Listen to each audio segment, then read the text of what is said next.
한 주 평안하셨습니까? 네. 이 매 안식일 첫 시작하는 시간을 우리 프레이즈팀을 통해서 이 새 찬미를 배우는 기쁨이 정말 아주 특별하네요. 매 안식일 이 첫 시간을 아름다운 찬미, 또 특별한 새 찬미로 열어주시고 우리 모두에게 큰 감동을 주시는 프레이즈팀에게 다시 한번 감사드립니다. 우리는 지난 시간 사무엘상 5장과 6장을 통해서 블레셋 사람들이 전쟁을 통하여 이스라엘 3만 명을 치고 제사장 홈리와 비느하스를 또 칼로 쳐 죽이고, 그리고 하나님의 법궤를 빼앗아서 자신들의 신당 안에 넣어두었다가 자신들의 신뿐만 아니라 그 블레셋 땅에 내렸던 독종의 재앙으로 인해서 엄청나게 많은 사람들이 죽고 고통을 받게 되었다는 것을 살펴보았습니다. 그래서 그들이 어떻게 했죠? 그 법궤를 달구지에다가 실어서 암소 2마리, 어떤 암소였습니까? 송아지 젖을 먹이는 암소 2마리, 단 한 번도 수레를 끌어보지 못한 그 암소 2마리에 채워서 이 소들이 한 번도 가보지 못한 벳세메스 이스라엘 땅 그 제사장의 성읍을 향해 곧바로 넘어가면 정말 여호와가 우리에게 재앙을 내린 것이고, 안 그러면 우연의 일치이리라, 어디 한번 보자 라고 하면서 법궤를 보냈을 때 이 암소 2마리가 심히 슬퍼 울었지만 단 한 번도 흐트럼 없이 곧바로 블레셋의 경계를 넘어 이스라엘 벳세메스 지경으로 넘어갔던 이야기를 살펴보았습니다. 불과 7, 8개월 만에 이 모든 일들이 일어난 겁니다. 전쟁에서 이스라엘이 패하고 법궤로 인해 블레셋 땅에 재앙이 임하고, 그동안 이스라엘은 제사장 엘리가 죽고 그 엘리 제사장의 2 아들이 죽고 법궤가 빼앗기고 수많은 사람들이 남편과 아들을 잃고 비참한 가운데 있었는데, 그런 영적인 공백 상태에 법궤를 빼앗긴 그런 슬픈 상황 가운데서 법궤가 다시 이스라엘 땅으로 돌아오게 된 겁니다. 법궤를 다시 이스라엘 땅으로 돌아오게 하신 분이 누구입니까? 바로 하나님이죠. 하나님. 그런데 참 놀라운 것은 말도 못하는 미물인 이 암소를 통해서 우리에게 큰 교훈을 이 사무엘서는 또 주고 있다는 겁니다. 이스라엘 땅으로 벳세메스로 암소 2마리가 그 수레에 법궤를 싣고 왔을 때 이스라엘 사람들이 함께 온 금으로 만들어진 그 우상, 금쥐와 금 독종의 모양의 그 금 성물들, 그 재물들을 내려놓고, 그리고 나서 어떻게 했냐면은 블레셋 사람들이 보낸 그 수레를 어떻게 했을까요? 블레셋하고 이스라엘하고 먼저 좀 따져보겠습니다. 블레셋은 원래 이 사람들 태생이 뭐 하던 사람이었죠? 목축을 하던 유목민이었습니다. 떠돌아 다니는 거죠. 떠돌아 다니기 때문에 한 곳에서 축적된 문화가 고도로 발달할 수 없는, 세상적으로 보면 굉장히 원시적인 그런 삶을 살고 있는 사람들이었습니다. 그러니까 오죽하면 애굽에서, 이집트에서 그 사람들을 따로 한쪽에 모아서 자기네하고 안 섞이게 오죽하면 그렇게 격리해서 그 430년을 살기까지 했겠습니까? 그랬던 이스라엘 민족과 블레셋 민족은 어떤 사람들이었습니까? 유럽 쪽에서 넘어온 해양 민족이라고 그랬습니다. 그들이 바닷가를 중심으로 5개의 아주 고대의 찬란한 문명을 이룩한 나라였습니다. 다 나무 막대기 가지고 전쟁을 할 때 블레셋 사람들은 철병거를 타고 다니면서 전쟁을 했던 사람이었습니다. 굉장하죠. 그러니까 블레셋에서 법궤를 만들어서, 그 수레를 만들어서 법궤를 실어 보냈으면 그 수레가 어떤 수레였을까요? 상당히 우리로 치면은 고급 세단, 리무진 같은 게 넘어온 겁니다. 그거를 가지고 이렇게 만들었구나, 새 거구나, 한번 우리가 또 잘 본따서 써볼까, 계속해서 좀 귀하게 한번 사용해 볼까 이렇게 생각할 수도 있겠죠. 그런데 그렇게 넘어온 수레를 이스라엘 백성들이 베세메스 성읍의 제사장 이 족속들이 어떻게 했냐면 그 자리에서 다 부시어서 장작으로 만들었습니다. 한 터럭 바퀴까지 다 털어서 누구에게 드린 겁니까? 하나님께 드린 거죠. 끌고 온 암소 2마리는 어떻게 했습니까? 끌고 온 2마리 또한 하나님께 제물로 통째로 다 드렸습니다. 하나도 남기지 않고 다 드린 겁니다. 그러면 암소들을 한번 생각해 볼까요? 이 암소들은 어느 날 갑자기 주인들에 의해 끌려왔습니다. 새끼들도 남겨둔 채.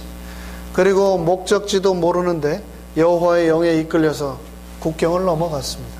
그리고 거기에서 자신들이 끌고 갔던 수레와 함께 모든 것을 완전히 불에 태워서 하나님께 제물로 없어지는 그런 운명을 이 암소 2마리가 살았습니다. 이 모습을 보니 디모데후서 4장 5절로 8절에서 사도 바울이 디모데에게 했던 이야기가 생각이 납니다. 디모데후서 4장 5절로 8절의 말씀을 제가 읽겠습니다. 그러나 너는 모든 일에 근신하여 고난을 받으며 전도인의 일을 하며 너의 직무를 다하라. 바울이 디모데에 이렇게 얘기를 하고 있는 겁니다. 너의 직무를 다하라. 영어로는요, do your work. 너의 일을 하라. fulfill your ministry. 하나님께서 너에 맡겨주신 그 사명을 fulfill, 이루어내라. 끝까지 충성을 다해라. 또 다른 말로 하면 finish your job. 너에게 하나님 맡겨주신 그 일을 마칠 때까지는 끝난 게 아니다 라고 얘기를 하고 있는 겁니다. 그러면서 바울이 이 말씀을 했는데요, 이 말씀을 준비하면서 너무 가슴에 큰 울림이 되고 또 감동이 되었던 구절입니다. 관제와 같이 벌써 내가 부음이 되고 나의 떠날 기약이 가까웠도다. 이게 무슨 말일까요? 관제와 같이 벌써 내가 부음이 되었다. 관제가 뭡니까? 관제. 이스라엘의 제사가 여러 종류의 제사가 있습니다. 그렇죠? 제물을, 가축을 잡아드리는 제사가 있고, 곡식을 드리는 제사가 있고, 기름을 드리는 제사가 있습니다. 그런데 관제는 어떤 제사인가? 제물에 피를 받아다가 단에 피를 드리는 제사입니다. 피를 드리는 제사. 여러분, 그 소나 염소나 양 같은 거 잡아 보셨습니까? 제가 어렸을 때 저희 이제 큰 집에서, 저희 큰아버지는 교인이 아니신데 뭐든지 그렇게 잘 키워서 잡아 드셨습니다. 큰 집에 놀러 갔었는데 이리 와봐라 해가지고 이제 저희 형님들과 이제 조카인 저희까지 다 부르셔가지고 염소를 한 마리 잡는다고 다리를 하나씩 잡으라고 하시는 거예요. 그래가지고 저희 큰 형님들은 뒷다리를 잡고 저하고 제 동생은 앞다리를 잡고 이제 거꾸로 목을 이렇게 아래로 하는데, 큰아버지가 이 뿔을 탁 잡고는 무쇠로 만든 이렇게 길쭉한 칼 있죠? 그거를 쇳돌에 이렇게 한참을 하고 뿔을 잡고는, 염소가 얼마나 힘이 센지 몰라요. 그 조그만 게. 목을 싹 그으니까 염소가 그렇게 소리를 지르고 울다가 성대가 나가니까 바로 소리가 안 나는 겁니다.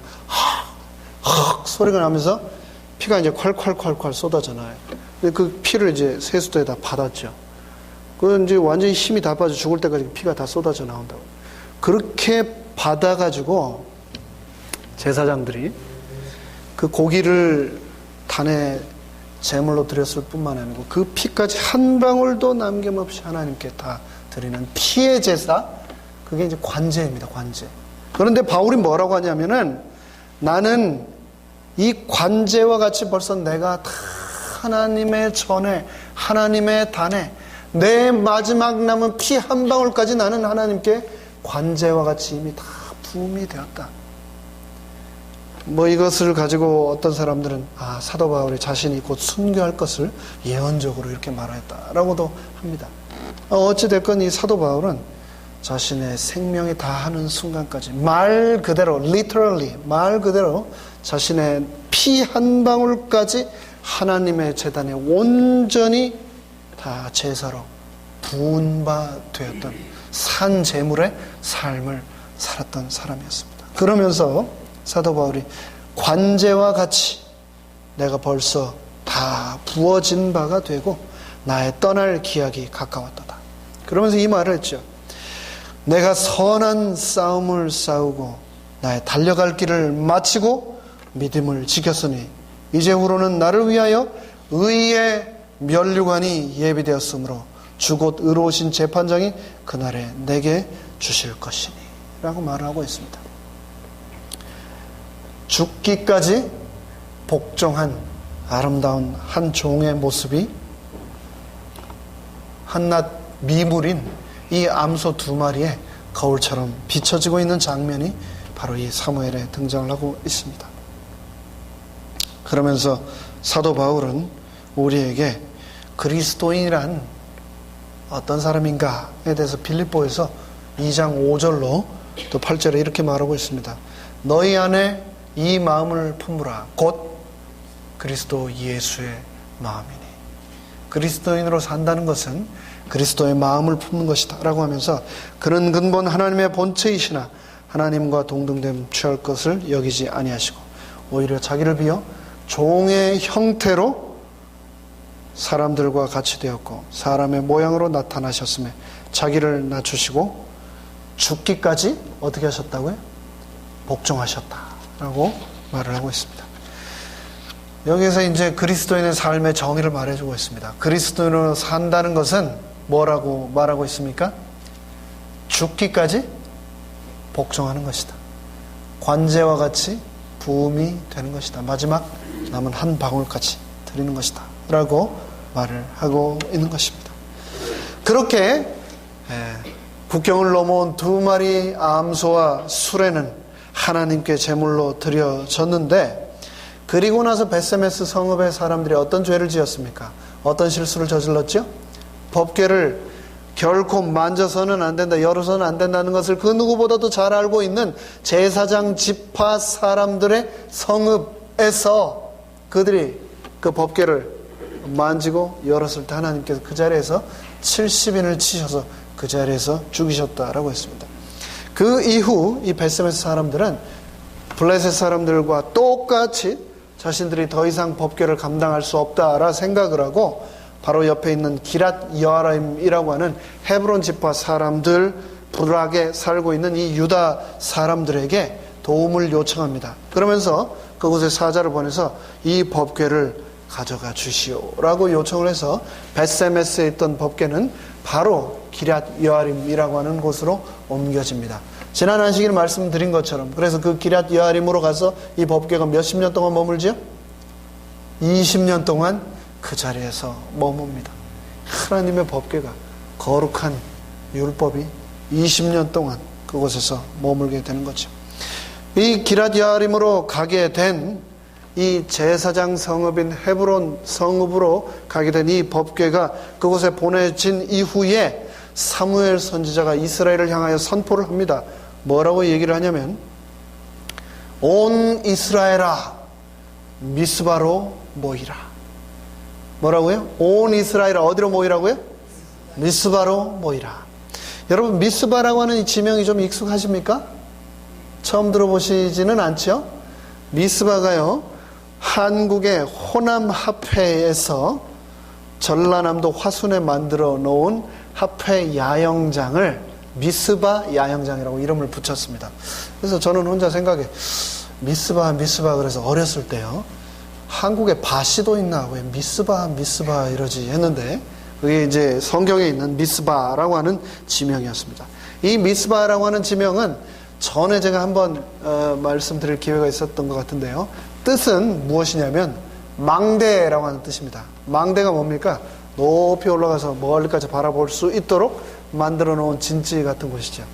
이 망대라고 하는 뜻을 가진 미스바는 예루살렘 북쪽으로 예루살렘에서 북쪽으로 약 한 11km 지점, 약 한 8마일, 7마일 떨어진 곳에 있는 지명이었는데 이곳에서 사무엘이 온 이스라엘 백성들을 불러 모으기 시작한 겁니다. 그러면서 그곳에서 여호와께 돌아와서 이제는 모든 우상을 버리고 여호와만 온전히 섬기라.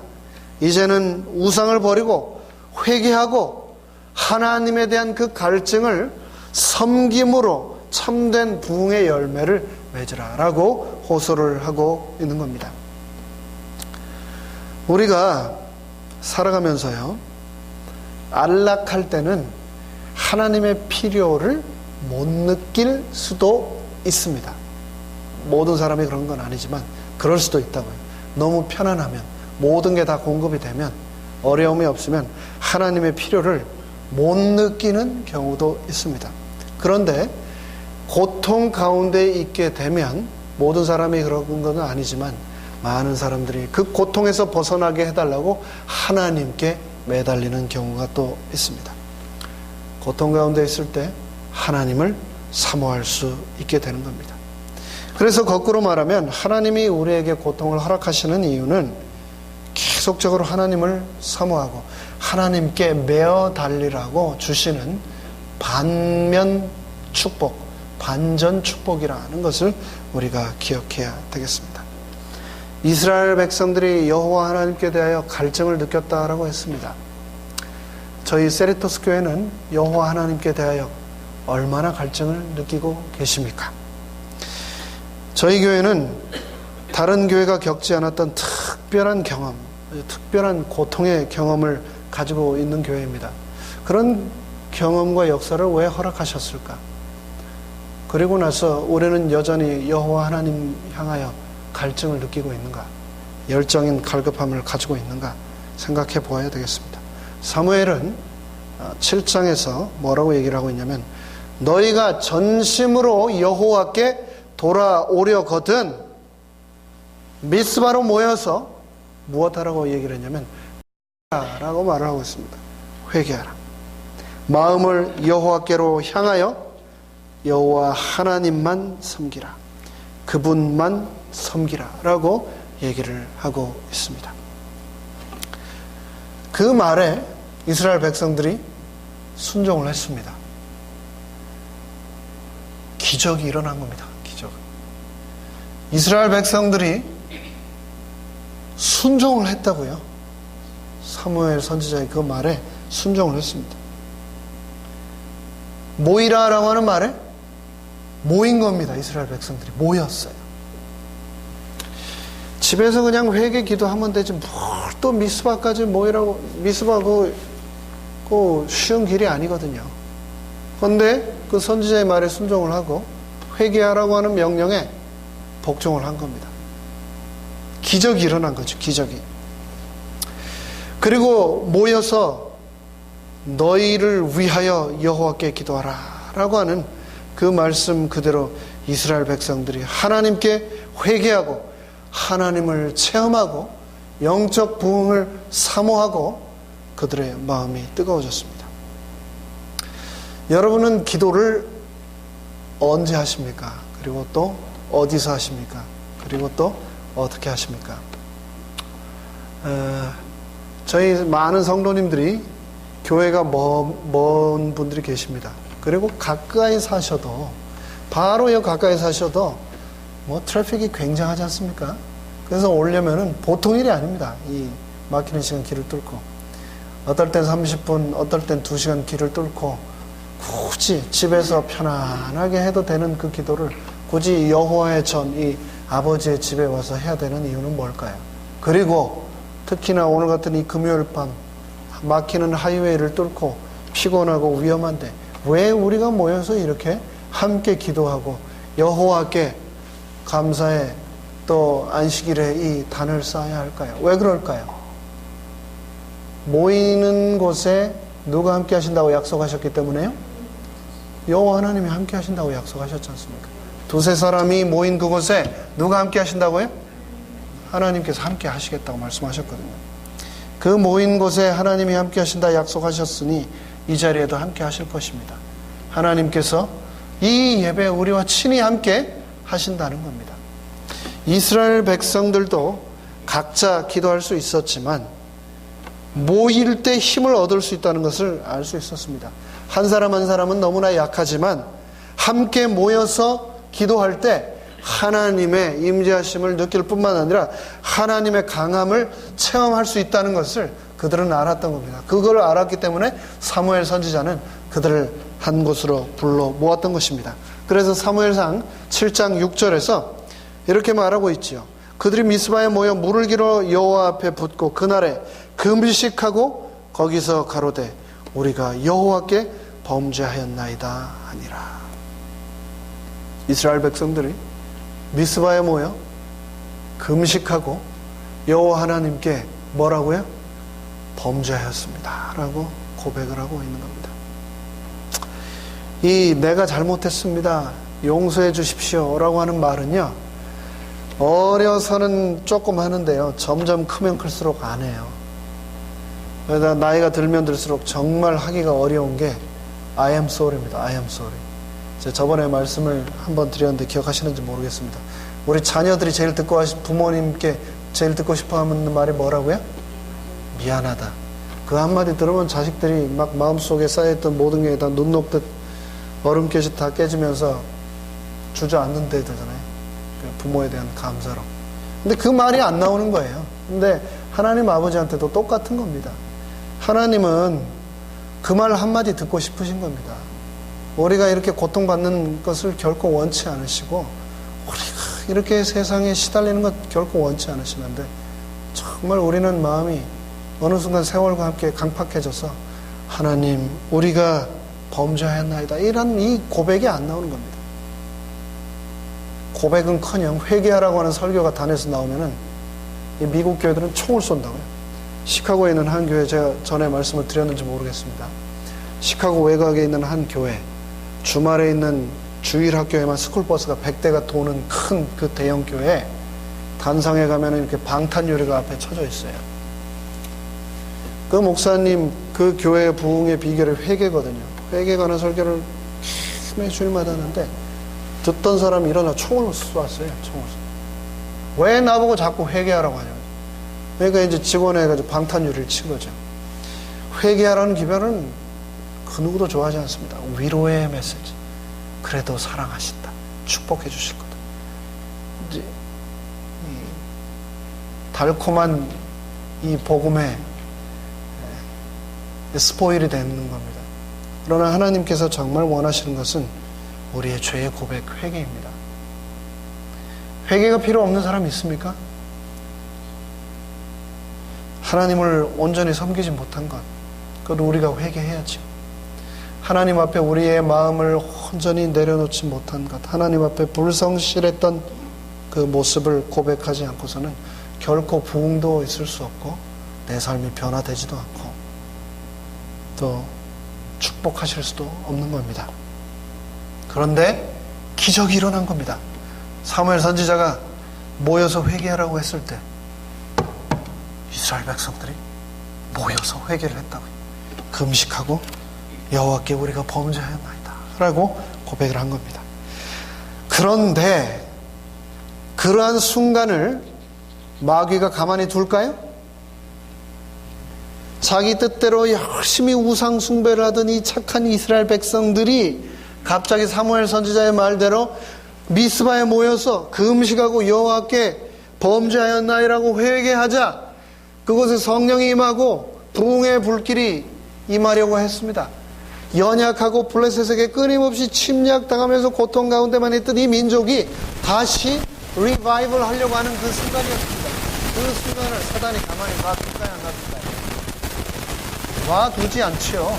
사단이 얼마나 부지런한 존재인데요. 사단은 절대 쉬는 법이 없거든요. 그래서 사단이 임했습니다. 그래서 어떤 일이 일어났습니까? 이스라엘 백성들이 전부 미스바에 모였다는 소식을 누가 들었을까요? 블레셋이 들었습니다. 옳지, 어떻게 하자. 다 모였을 때 한 방에 저것들 다 쳐 없애버리자. 그 소식을 듣자마자 블레셋에서 군대가 일어났습니다. 그래서 그 군대가 이제 미스바를 향해서 사막의 모래 언덕 폭풍을 일으키면서 먼지를 일으키면서 미스바를 향해 진격해 오는 겁니다. 이스라엘 진영이 어땠을까요? 미스바에 모인 사람들이 어땠을까요? 아니 괜히 모이라고 해가지고 우리를 한 방에 또 다 죽이려고 사무엘 당신 왜 잘 있는 우리를 괜히 모이라고 해가지고 무슨 회개를 하라는 둥, 영적 각성을 하라는 둥, 우리를 다 한 번에 죽이려고 이렇게 했냐고 불평한 사람들이 있었을까요? 참 신기하게도요.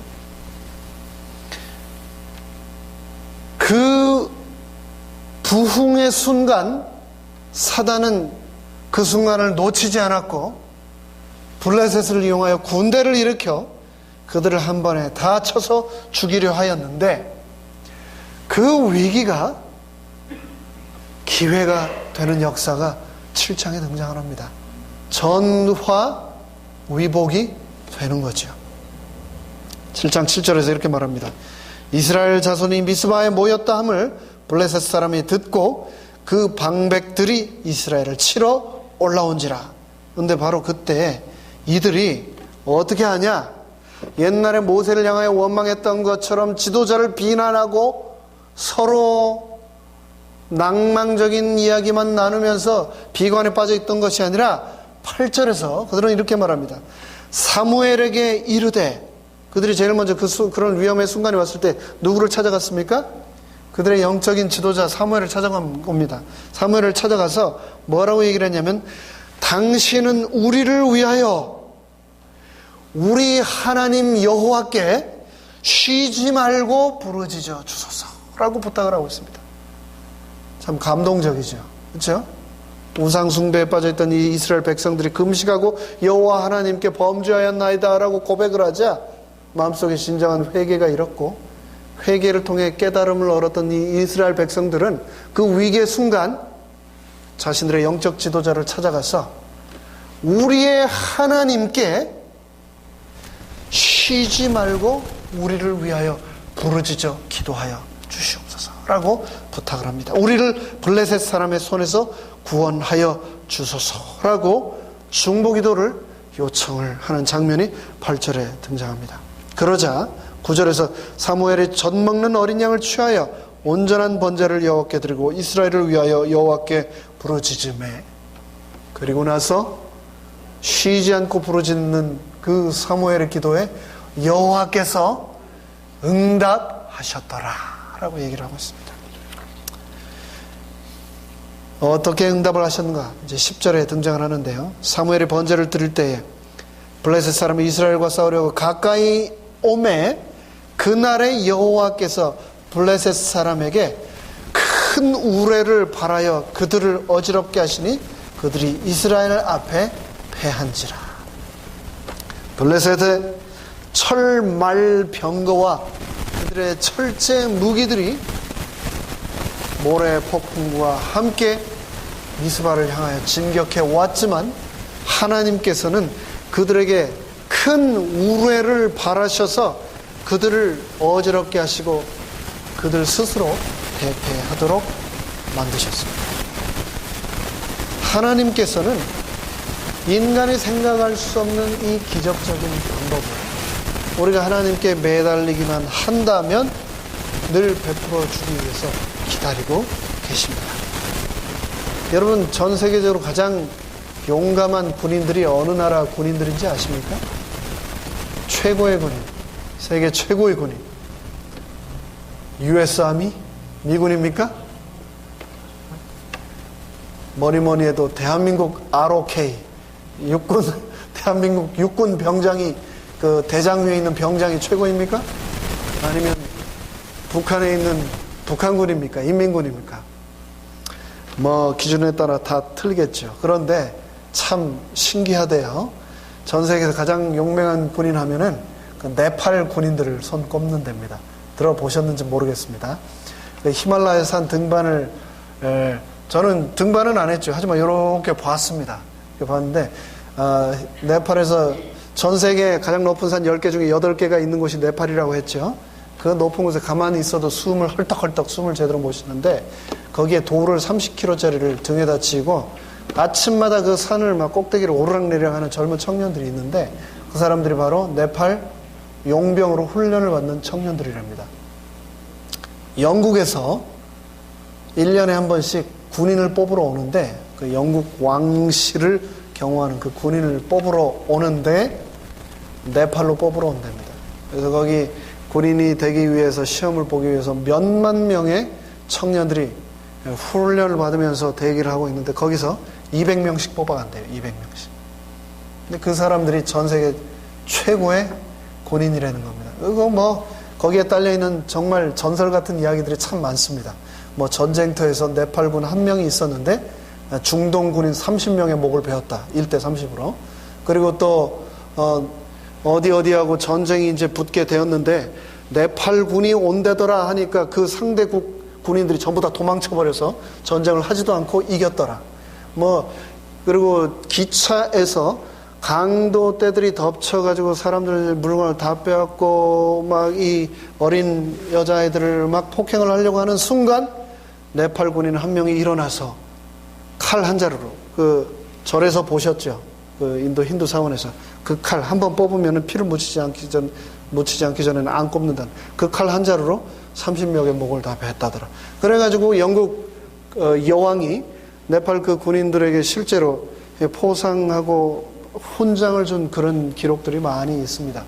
근데 그 사람들이 그렇게 엄청난 뭐 사람으로서 할 수 없는 그런 초인적인 훈련을 하고 정말 뭐 눈 번쩍하는 사이에 막 날아다니면서 수많은 사람들을 이렇게 혼자 해결해내는 그런 최고의 군인이다 할지라도 그런 군인이다 할지라도 만군의 여호와 하나님의 군대 앞에서는 한낱 이 세상 군대에 불과한 것입니다. 그때 당시 지금으로부터 3000년 전으로 치면은 그때 당시 최고의 군인들이 바로 블레셋 군인들이었습니다. 상상도 못하는 막대기 가지고 싸우던 그 시절에 철로 된 병거를 타고 와서 막 낙엽처럼 적군들의 진중을 꿰뚫고 가서 순식간에 헤집어 놓았던 이 블레셋 군인들을 하나님께서는 우레를 통해서 그들을 한 번에 다 치신 모습이 등장합니다. 그러면서 11절과 12절에서는 그 승리를 기념하며 사무엘은 이렇게 말하고 있습니다. 사무엘이 돌을 취하여 그 승리의 자리에서 돌을 취하여 미스바와 센 사이에 세워 가로되 여호와께서 여기까지 우리를 도우셨다라고 하고 그 이름을 에벤에셀이라 하니라. 에벤에셀이라 하니라. 위기가 기회가 되었습니다. 시험이 축복이 되었습니다. 두려워했던 상황이 승리의 상황이 된 것입니다. 하나님께서 우리에게 주시는 위기는 기회라고 하는 것을 늘 기억해야 되겠습니다. 하나님께서 우리에게 주시는 위기는 하나님께 무릎 꿇음으로 위기 너머에 있는 축복을 받으라고 하는 하나님의 간절한 호소임을 기억해야 하겠습니다. 에벤에셀의 하나님을 우리가 기억해야 하겠습니다. 하나님의 도우심을 기억해야 하겠습니다. 이런 말씀을 드리는 저도 얼마나 걱정을 많이 하면서 사는지 모릅니다. 여러분, 제가 딱 보기에 걱정 좀 하게 생겼습니까? 걱정이 제가 참 많아요. 하나님께서 다 해주신다고 성경 말씀에 이렇게 수많은 약속이 있는데 하나님이 여기까지 인도를 하셨다고 감사의 에벤에셀의 돌을 사무엘과 이스라엘 백성들의 세운 역사를 읽으면서도 여전히 걱정하는 것이 죄인인 저의 모습이고 어쩌면 이 중에 계신 여러분들의 모습일지도 모르겠습니다. 하지만 우리는 기억해야 되겠습니다. 하나님의 이름 속에 약속이 있다는 것을요. 하나님의 이름 속에 구원이 있다는 것을 기억해야 되겠습니다. 하나님의 이름 속에 생명이 있다는 것을 기억해야 되겠습니다. 세 가지 하나님의 이름을 오늘 저녁 우리가 마음속에 깊이 새기고 돌아가게 되시기를 바랍니다. 에벤에셀의 하나님, 하나님이 여기까지 우리를 인도하셨다. 과거까지 인도를 하신 하나님, 에벤에셀의 하나님. 임마누엘의 하나님, 임마누엘은 누구입니까? 하나님이 우리와 함께 하시다. 지금 나와 함께 계신 하나님, 임마누엘. 앞으로의 나의 다가올 삶, 아직도 알지 못하는 미지의 삶, 염려의 삶, 두려운 그런 열리지 않은 시간으로의 삶, 그 시간을 하나님께서는 또 여호와 이레라고 하는 이름으로 우리에게 약속을 주셨습니다. 뭐라고요? 주께서 모든 것을 다 예비해 놓으셨다. 아브라함에게 그 말씀을 주셨지 않습니까? 그렇죠? 이삭을 제물로 드리게 될 때 하나님께 다 제물을 준비해 놓으셨지 않습니까? 그 여호와 이레 하나님께서 우리의 미래도 또 책임져 주실 것입니다. 나의 과거를 되돌아보았을 때 에벤에셀의 하나님을 우리가 기억하게 되시기를 간절히 바랍니다. 지금 나의 인생을 억누르고 있는 여러 세상의 무거운 짐들이 있습니까? 임마누엘의 하나님을 기억하게 되시기 바랍니다. 지금 나와 함께 계신 하나님, 그리고 나의 앞날에 다가올 것 같아 너무나 두려운 나의 인생, 그때 우리는 여호와 이레의 하나님을 기억해야 되겠습니다. 에벤에셀이시며 임마누엘이시며 여호와 이레이신 우리 하나님이 이 밤도 우리와 함께 하시기를 간절히 바라며 말씀을 마치겠습니다.